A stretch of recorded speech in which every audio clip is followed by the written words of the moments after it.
Good morning, good morning, good morning. Welcome to the Breakthrough Zone with your host, Coach Sybil Kears. Glad to be here this Monday morning as we go over our live Monday morning coaching session. Listen, today we're going to talk about overcoming disappointments. Many conversations I have with some of my clients, friends, associates, business partners, a lot of it stems from disappointment. At some point or another, we've all experienced disappointment. We've all had our hopes up about something. We've all ventured down something that didn't quite pan out the way we thought it should. And so the feeling or the emotion that follows is the emotion of disappointment. Okay. If you've never felt disappointed in someone or something, consider yourself blessed. But for the most of us, we have. We've been disappointed if we were to be honest and transparent with ourselves. So let's talk about what disappointment means. Let's talk about the meaning. Disappointment can be defined as a feeling of unhappiness because someone or something was not as good as we hoped or expected. Okay, so it's tied to a feeling of unhappiness. And why is that? Well, because when we are disappointed, we feel like we were jilted. We feel like something we had our hopes up about didn't work out. So there follows the emotion of disappointment, which is attached to the feeling of unhappiness. Okay. So what are some causes of disappointment? Listen, the list could be endless, but I'm going to talk about two or three things that are maybe very key, very prominent, and very consistent in the things that we will identify as disappointments. So one of them is overextending ourselves. Listen, if you've never overextended yourself, then you may not understand what I'm about to say. But if you are like an overachiever, or you really like to strive for the best, you put your best foot forward, you like things to go as planned, you make sure that things are flowing smoothly, you're always making sure that everything is going according to plan. Listen, sometimes you could find yourself overextending yourself because you're trying to make sure everything is perfect. Things are not meant to be perfect all the time.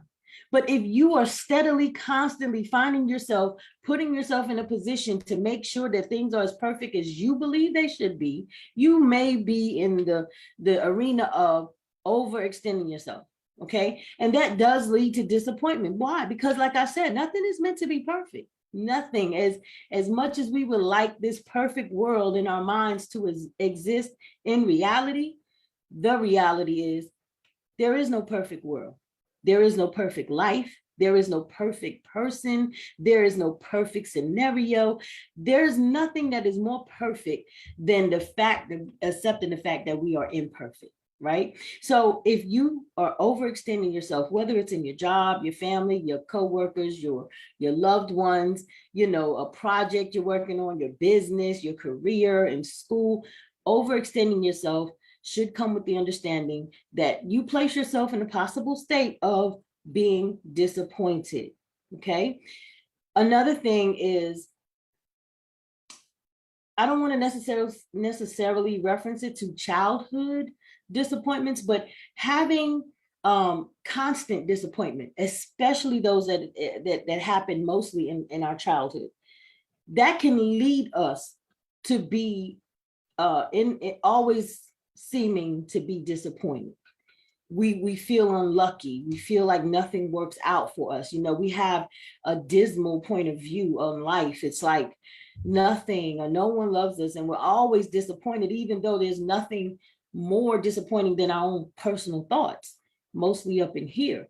But sometimes having that cultivated throughout a lifetime can actually lead to a person feeling disappointed more often than not. Okay. Now those things may require some really deep thinking, might even require therapy. But the point is to identify those feelings of disappointment so that you can try to learn where they're coming from. What caused you to feel disappointed? if the answer is stemming from having a lifetime of disappointments or having things happen in your childhood that was disappointing, the loss of a loved one is disappointing, whatever it is that can be considered traumatic, that definitely will put someone in a mind state to feel disappointed more often than not, okay? The last thing I'm gonna talk about, and I think it's probably one of the most weightiest reasons that disappointment tends to find us. Placing unrealistic expectation on our external factors and sometimes on our internal selves. Unrealistic expectations. We do it more than we're ready to admit, okay? You've done it, I've done it. And those unrealistic expectations is definitely going to be a gateway for disappointment, okay? So how do you know if you have unrealistic expectations? Well, one way to tell, do you feel stressed out when things don't go as planned, like to your plan? Like, do you get irritated when people don't fall in line with your way of doing things, with your methodology of life? When you want things your way and it doesn't go your way, do you want to have a tantrum? You know, do you fixate on things that are out of your control? See, these are things that let you know that you are possibly someone who places unrealistic expectation on things, and you don't actually have the control to change them. You don't have it in you to make the things that you are fixated on change to your liking. And so you become disappointed. You become in a place where you feel like you've been let down, but really and truly, you let yourself down. And it may sound a little harsh, but I'm also speaking to myself. We let ourselves down because, for example, have you ever had a moment of time of availability and you wanted to accomplish something, but you need another person to be able to accomplish that thing? Whether it's getting a ride to go to the store, whether it's working on a project, whether it's whatever it is, right? Maybe it's just simply wanting to vent to someone that you are used to venting to. And so you place an unrealistic expectation that this person is always ready when you are, right? You expect them to be available when you want them to be. You expect them to be in place when you call, or when you show up, or when you need a ride, or when you need some money, or when you need some support. You always are expecting this of other people, but it is wrong of you to assume that you were in a position to make plans with their time. No matter the role that they play in your life, even if it's a parent, we know our parents love us and they'll do anything for us.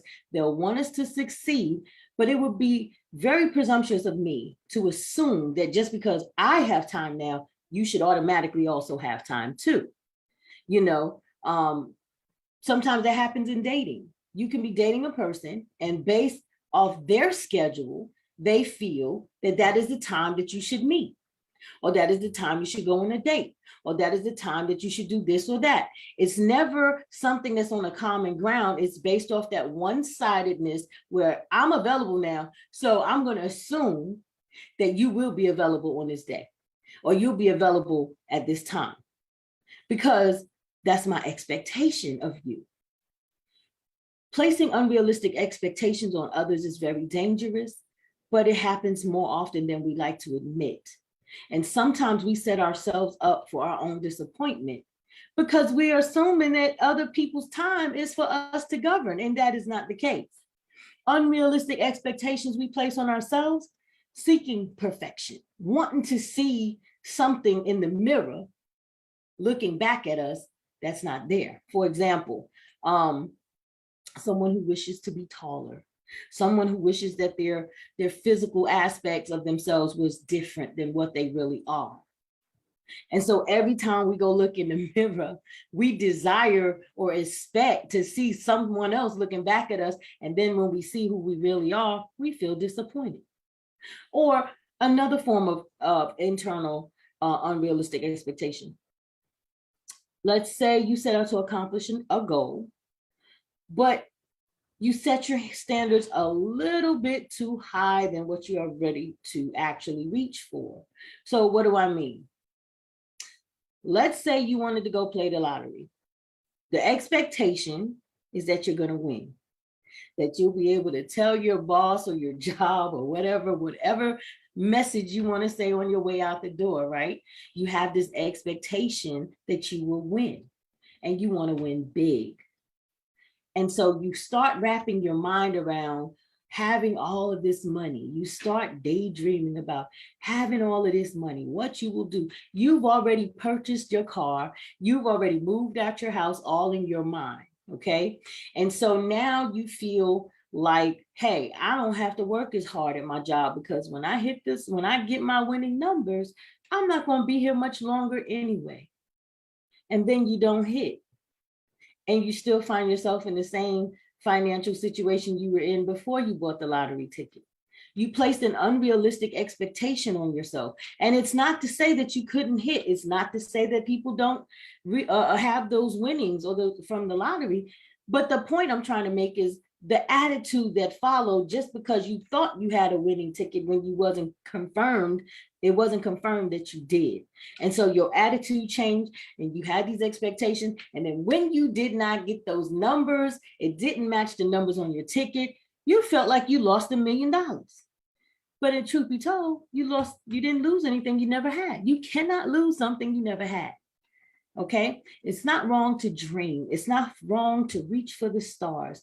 But I'm just saying we place unrealistic expectations on the things that we cannot control. And then we get disappointed when it doesn't work out in our favor, when it doesn't work out the way we think it should. I'm not going to say it's not in our favor, because sometimes the very thing that didn't work out really was to our benefit and not to our detriment. But based on where our expectations are, we may not see it as that. Okay. So those are the three things that I wanted to touch on, but there's many other things, and you're welcome to do your own research. But there's many things that can help us identify what is the emotion of disappointment. All right. The three things I talked about is overextending yourself, dealing with past traumatic events that led to a substantial amount of disappointments, and then the unrealistic expectations. Okay, so now let's talk about how we can overcome disappointments. Before I touch on that, why do we want to overcome disappointments? If you are stuck in a place that you are constantly reliving, replaying, going through something that you felt was disappointing, you will find yourself depressed, possibly sad, not having the gumption to get up and go and move forward. Okay. Our mood sometimes affects our attitude. Our attitude will then affect our gratitude. So it seems like it could be considered a chain reaction. If you are feeling disappointed, you're not going to want to just get up and go try again if you're letting it beat you down. And so that's why today's coaching session is to help someone who has been disappointed by life. You had a failed relationship. Now you're scared to go out and try again. You trusted somebody. You let them in and they let you down and you're scared to love again. You tried to get the promotion. They picked someone else. You feel jilted. You feel like you were overlooked. You don't feel good enough. And so now you will not apply for the next position that comes up. Maybe you tried to go to school and you failed a class. Here you are disappointed. You feel like you can't keep up. You feel like you're not able to achieve. But let me tell you something. If you don't apply yourself, if you don't try again, then you definitely will fail. But if you continue to move forward, if you get over those things that are making you relive a disappointing situation, I promise you, you will look back and say, it wasn't so bad after all. Now, when we're standing in front of the mountain, it seems huge. It's all we can see. It's the thing that's right in front of us, and we don't see our way around it, over it, under, through it, or whatever. It's the biggest thing in our line of sight, right? But if we ever get through it, around it, over it, under it, however you get through that mountain, the more you continue to go down the road and look in your rear view, what gets smaller? That mountain. Now, it's still the same size it was, but how big is it to you? The further you move forward, the less important it seems, right? So this is where I want to help people get from being stuck looking at this huge mountain in front of them to getting over it, getting under it, going around it, getting through it, and looking back later on and saying, man, that mountain wasn't that big as it was then as it is now. Okay, so how can we overcome disappointment? First thing is allow yourself to feel disappointment.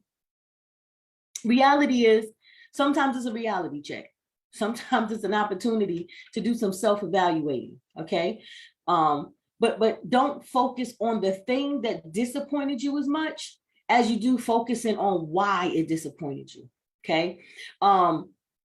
In reference to a relationship, a failed relationship that you thought was really it, like, oh, this is it. And you kind of put all your eggs in that basket and you was like, this is it. This is it. I've done told my friends, I've done told my parents, we did this, we did that. This is it. And then it turns out not to be. Now you feel disappointed, right?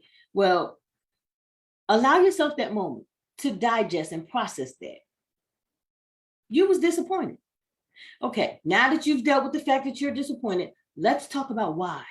Why did it disappoint you? We are now moving from the fact that you were disappointed about this to the why did you feel important about it, right? So this will also help you get to the heart of the situation, give yourself time to feel it, but then let's move on to the other perspective of it. Because oftentimes when we deal with the why we were disappointed with something, we will find out that it was one of the three things that I mentioned, right? In that scenario, why did you feel disappointed? Why did you feel this person let you down? Now, initially, we're going to tie that disappointment to that person. We're going to blame them for maybe not being truthful or not being as this, as that, as they once portrayed. We're going to place a lot of blame in that initial feeling of disappointment. But let's change the narrative a little bit. Let's change our perspective a little bit to dealing with the why. The why could very well be that you placed an unrealistic expectation on something that wasn't really what you were experiencing. You may have thought that this person was it because it was your expectation of them to be, not because they ever told you they were. You may have unrealistic expectations because this person could have been giving you all the right things, saying all the right things in the beginning, but you did not give it enough time for you to realize who you were really dealing with. Can you agree with me that sometimes we deal with people when we first meet, it ain't always who they really are? You know, we're going to do the extra to make sure that we're extra presentable. We're not going to be all grungy looking when we first meet someone, right? But there's going to be days after a year or so that you may wake up grungy and not feel like getting all dolled up for this person. That's the real person that they're wanting to meet, that they need to know about. Because if they're always expecting this dolled up, polished person and they catch you slipping one day, guess what's going to happen? They're going to feel like they've been lied to, right? So knowing this, the why could very well be something you placed on yourself, and that's what led to the disappointment, not the person. All right. There's a saying that you can't get mad at a snake for biting you, because that's what a snake does. Be mad at yourself for expecting it not to, right? So once you deal with that and realize that, you know what, they didn't have to do me that way, but at the same time, I didn't have to give them the opportunity to do me that way. Let it out now. Now we're going to the next phase. Let's talk it out with yourself, journal it, and be transparent. This ain't the time to sugarcoat. You got to identify, why did you feel disappointed, or why did you allow this situation to disappoint you? Why did you allow yourself to get into that situation? What was it? As it pertains to going for a promotion and you didn't get the job, why did you feel disappointed about that? Because you felt like you were entitled to the position, right? You felt like you were the one that could do the job. Hey, it's nothing wrong with being confident in your abilities, but what's to say that that wasn't someone else's promotion and not yours? What's to say that that really was someone else's blessing, but that your blessing is going to come in another factor. Should you really be upset? Right? So sometimes journaling that and really putting things out in the open from up here will help you see things for what it is. Okay. Now, another thing you got to do is put things into perspective. Okay. Really analyze your feelings of disappointment and make an honest decision on how long you need to stay there. You've allowed yourself time to deal with it. Now you've figured out why you felt disappointed. You've journaled it. You've written it out. Okay, we've dealt with it. Now put it into perspective about how you're going to keep moving forward. Because you can't live there. You can't stay there. You cannot remain there. You can't keep replaying it. You can't keep talking about the same thing over and over and over. It's not going to change what happened. What you can do moving forward is change where you're going, right? So put it into perspective and just recognize the fact that nothing lasts forever. Similar to the analogy I just gave you about the mountain. Eventually that mountain's going to be this big compared to how it seems now. And if you put that into perspective, then you will want to move in that direction to make it get this big instead of being monumental in front of you, right? So you're going to want to keep going and just understand that there's no reason to keep replaying and judging the event. Think of it as an inconvenience. Yeah, it happened, but I'm going to keep moving forward. It didn't take me out. I'm still able to keep moving forward. And that's what you need to do. Okay. So the next thing you want to do, don't dwell on the should have, would have, could have. Okay. How many times we do that? What if I would have just done that, maybe this wouldn't have happened. Don't dwell on that because you can't go back and change it. Your friends are tired of hearing about it. Let's be real. You've talked about it. It's been months and we're still in the same spot. Let's move on from the shoulda, woulda, coulda because you can't. Okay. You can't go back and change it. Remember, the only thing you are in control of is you and where you're headed to. Okay. You need to refocus. Okay. And then start appreciating the things you did accomplish. Appreciate the things you do have. All right. If it's something that wasn't for you to begin with, no matter how good it felt, everything good to you ain't good for you. So even if it felt good at the time, doesn't mean it was good for you.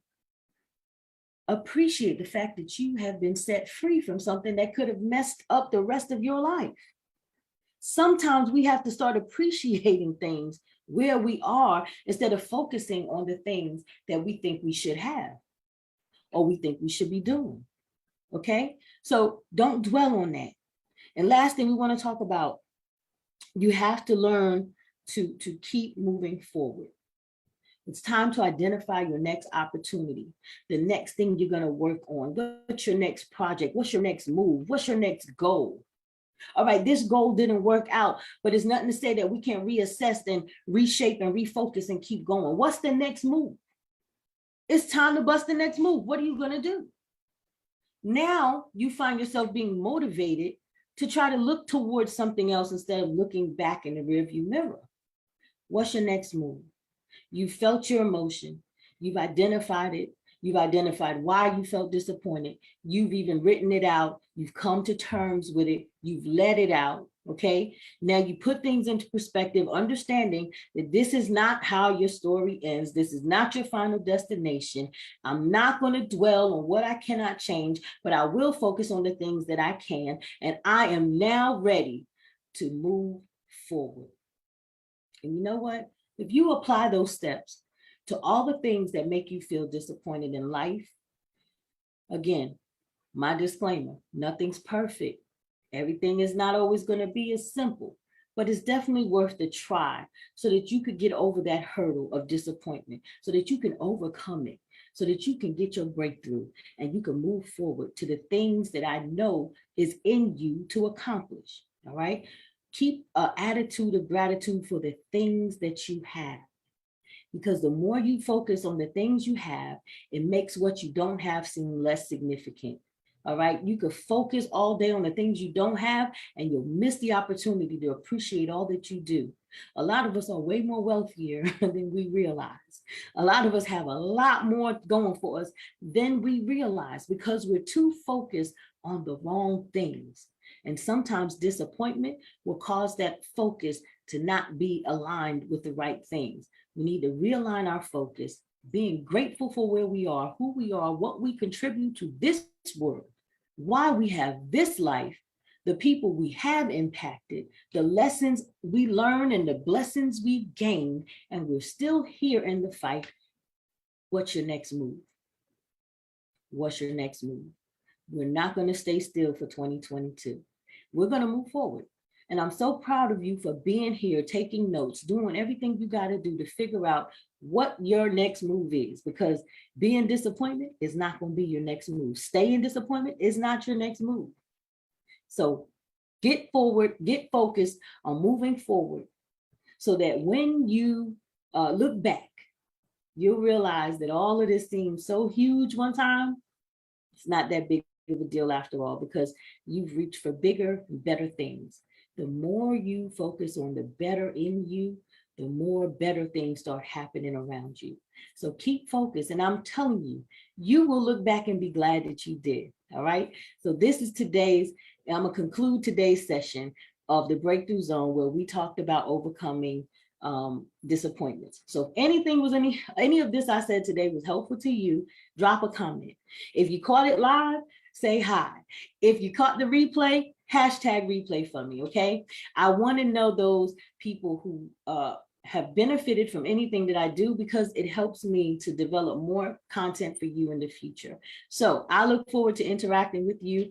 Go ahead and hit like and share on our page. Continue to come back every Monday at 9, and we're going to be here again next week, and we'll see what the topic will be. I'm your host for today, Coach Sybil Kears. Much love and success. God bless.